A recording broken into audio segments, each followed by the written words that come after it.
Welcome to the Business of Property podcast. I'm Simon, and I've been investing in property for over 20 years. And if you're an active landlord or planning your next property investment, this podcast is for you.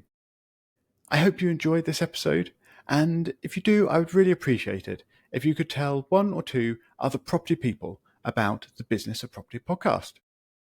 Back in episode 260, I talked about the current property market and predicted just a little bit out to the end of the current year. So not very much. And I'm fairly comfortable looking at current data and then extrapolating from that fairly short-term forecasts. But today, I want to look further into the future.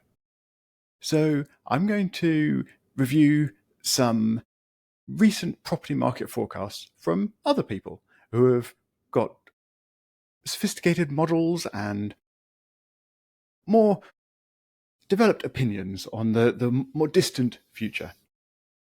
Specifically, I've read 3 forecasts, 2 looking up to 5 years ahead, and 1 just 3 years, plus also 1 recent market review, which isn't actually a forecast, but has some interesting notes about next year in it, which I'm just going to mention at the end.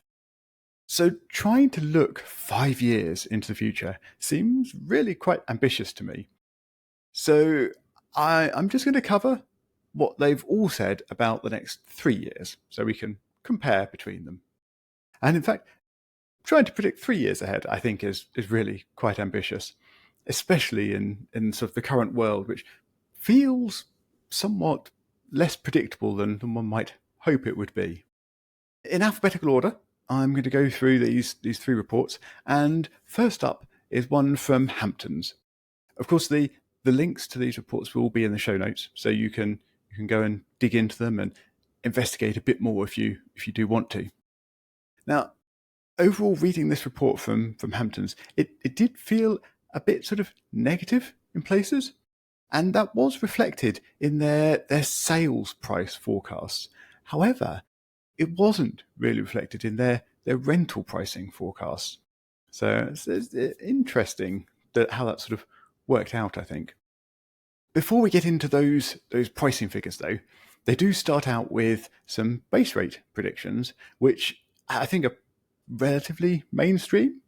I don't know, and in a couple of weeks I'll ask Mr. Glastonbury whether he shares these predictions, but for the moment I'll just share what these are.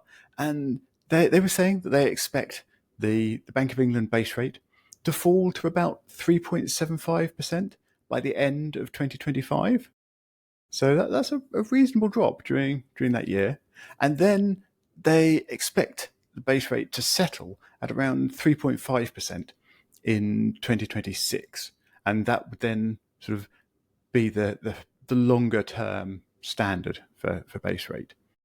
So I think they're expecting quite a lot of movement within the first year, and then for things to slow down, and obviously things to stay fairly stable.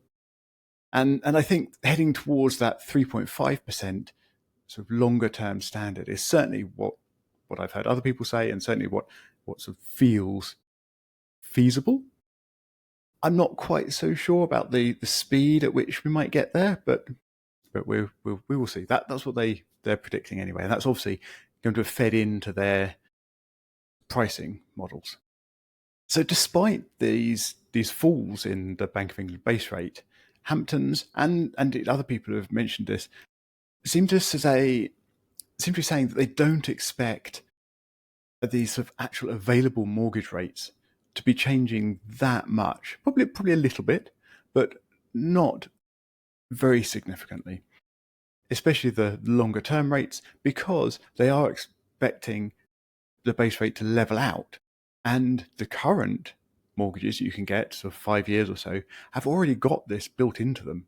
So they've got these assumptions that the base rate is going to be falling over the next couple of years and then kind of leveling out. So the actual rates available are not going to change all that much.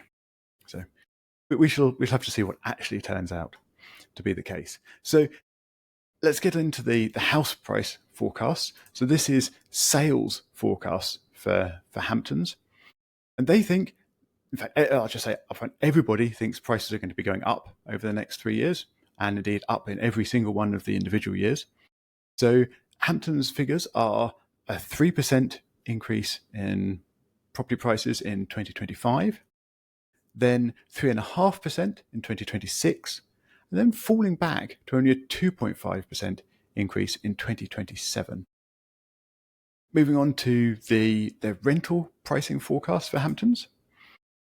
They're a lot more optimistic, as I mentioned earlier, about rentals. And they think in 2025, we're going to be looking at a 4.5% increase in rental prices. 26 is going to be seeing a 4% increase. And then again in 2027, another 4% increase there. So they're fairly solidly expecting rental prices to be outstripping sales property prices. They do also have some interesting, more detailed forecasts for London. In fact, they've got quite a lot of other things in this report. It's quite comprehensive, the different things they cover and discuss. So if you're particularly interested in London, you might want to have a bit more of a read of this particular report. And in fact, if you're going to read any one of these reports, I would say probably read this one, not because I think it's more accurate or anything like that, but just because they discuss a lot more of the points in detail, and it gives you more to think about and consider about what might be happening in the next few years. Next up is a report from JLL.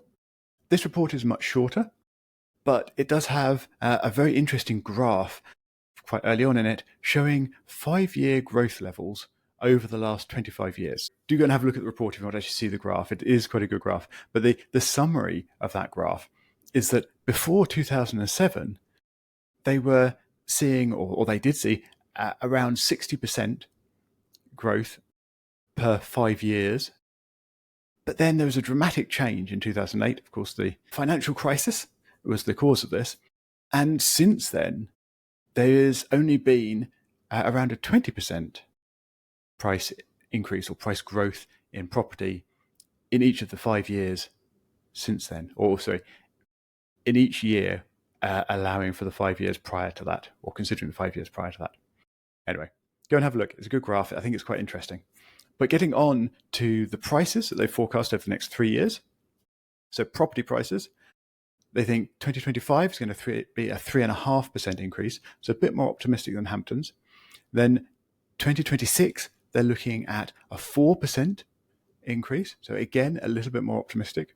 But then 2027, they're even more optimistic, and they think this is going to be a 4.5% increase. So they're really quite optimistic over the next 3 years for sales prices. On the rental side of things, here they're less optimistic than Hamptons, and they think 2025 is going to see a 3% rental price increase, 2026 only 2.5%, and then 2027 would be a 3% increase again. So all three of those numbers less than the Hamptons predictions. The last of the reports I looked at is one from Savills, and just to say again, links to all three of these reports will be in the show notes, so do go and have a look at them if you want to. This is the shortest main report, but they do have multiple more in-depth sort of sub-reports, if you like. And one of those is on rental price. And this, I think, is really quite a good read, including some supply and demand analysis they've got included in that, and also some good affordability considerations that they sort of talk about and discuss in there as well. So again, a good one to go and read if you want to, but that is in one of the sub-reports. You do have to click through to the report and then have a look at the sub-reports they mention and look for the one that's specifically talking about rental pricing. For here and now, though, let's have a quick look through the actual pricing predictions that they have included in their report. And again, 2025, here, they're the most optimistic of all of them, and they think a 4% price rise will be the case. 26, again, they're getting really, really optimistic now, 5.5% average price increase in property in the UK. And 2027, 5%, so a bit down from their 2026 forecast, but still the most optimistic of all of the forecasts in 2027. For rentals, they're predicting 4% price increase in 2025, 3.5% in 2026, and 3% in 2027. So this is a bit more mixed. They're slightly more optimistic than JLL, but not quite as optimistic as Hamptons. So I'll go over sort of the averages from all of these numbers in a moment to try and bring together perhaps a middle ground for what they might be forecasting. But before that, I just want to mention a recent report from Nationwide, which, as I said, is not a forecast. They're talking about the recent market. And the interesting bit in there is I think that they do have a little discussion about next year, specifically talking about the changes to first-time buyer stamp duty that's coming in April. And they've got a breakdown of how this will affect, or sorry, how many sales this is likely to affect by different areas, and the sort of amount of money that might actually add to a purchase after April. And they concluded that there is going to be an average of £2,900 to a purchase for first-time buyer after April. Now, that is a reasonable chunk of money for a first-time buyer. Certainly, if you're considering properties that are cheaper. If you're considering properties in London and the southeast, which might be £300,000, £400,000 plus, even as a first-time buyer, then obviously £2,900 is a less of an issue. Although, of course, the figures in the southeast won't quite be that average; they'll be higher than the average. So, I think there's going to be a lot of first-time buyers active in the market early next year to try and beat this increase. But even for those who don't, hopefully it won't cause too big a sort of break in the first-time buyer market after April. But of course, only time will tell. But I think it's an interesting discussion anyway, and some interesting graphs and interesting data that Nationwide talk about in their report. So again, there's a link to this in the show notes. Do go and have a read if you're curious about that particular aspect. So just to finish up, averages across the three-year forecasts that I've talked through today. And of course, if you take enough predictions, enough samples, and you average them all together, of course, you're bound to get a much more accurate prediction. Maybe. Anyway, we'll see. These are the numbers. So 2025, this is for house prices, so sale prices. 2025, average across the three is a 3.5% growth next year, and then a 4.33% growth in 2026, and then backing off a little bit to a 4% growth in 2027. I think the summary there is that they're all predicting growth, and they're all predicting growth that is probably going to be higher than inflation. Rental prices, the average is here. 2025, 3.83%. 2026, 3.33%. And 2027, again, 3.33%. Now, these numbers, again, they are probably going to be higher than inflation, hopefully, but they are much closer to inflation, and averaged, they are mostly lower than the sales price predictions. So I hope that's useful for you to plan what you might be doing over the next 3 years. Of course, they are only forecasts, and we can't really tell the future. So all we can do is stay up to date with current data and see what is actually happening in the market. And I will keep trying to bring ish updates to you about the current property market data and the current situation and what is actually happening on the ground. And maybe just look a few weeks or a few months out to see where that might be suggesting and might be leading us. But if you've got any particularly big plans for 2025, 2026, 2027, even if you're thinking that far ahead, I'd be curious to hear what they are. You can always contact me on show@thebusinessofproperty.com, and I will look forward to speaking to you again next time.